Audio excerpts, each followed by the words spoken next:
Hey guys, this video is about the custom making of my engagement ring. Hidden Gem Lab, the jewelry designers that I worked with, made this video, but I decided to narrate it and explain to you how the process went. First, we sourced the diamonds based on things that were important, like clarity, size, and everything that just makes the diamond work for your budget.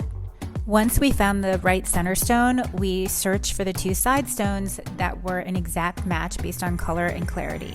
I knew I wanted this modern setting, and this Cad design is what brought the ring to life for me.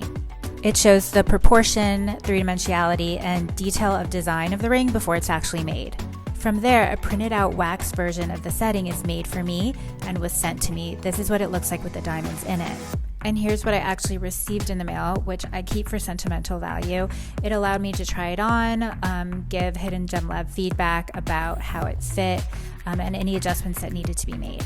Once you're happy with how the wax version fits, that's your final approval, and the ring now moves on to the next stages of being made. So the setting is then cast in the metals that you choose. I chose yellow gold and then platinum for the part that holds the diamonds. I did that because I wanted the diamonds to reflect silver and white and not the yellow gold from the bottom part of the ring. The ring is then assembled, the stones are set, the ring is polished to sparkle, and it's all done by hand in-house by Hidden Gem Lab.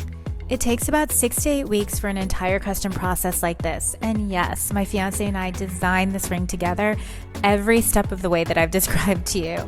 And we are so thankful to Hidden Gem Lab that they got it done in time for our planned engagement. It was such a beautiful day, and seeing that ring for the first time on my finger was amazing.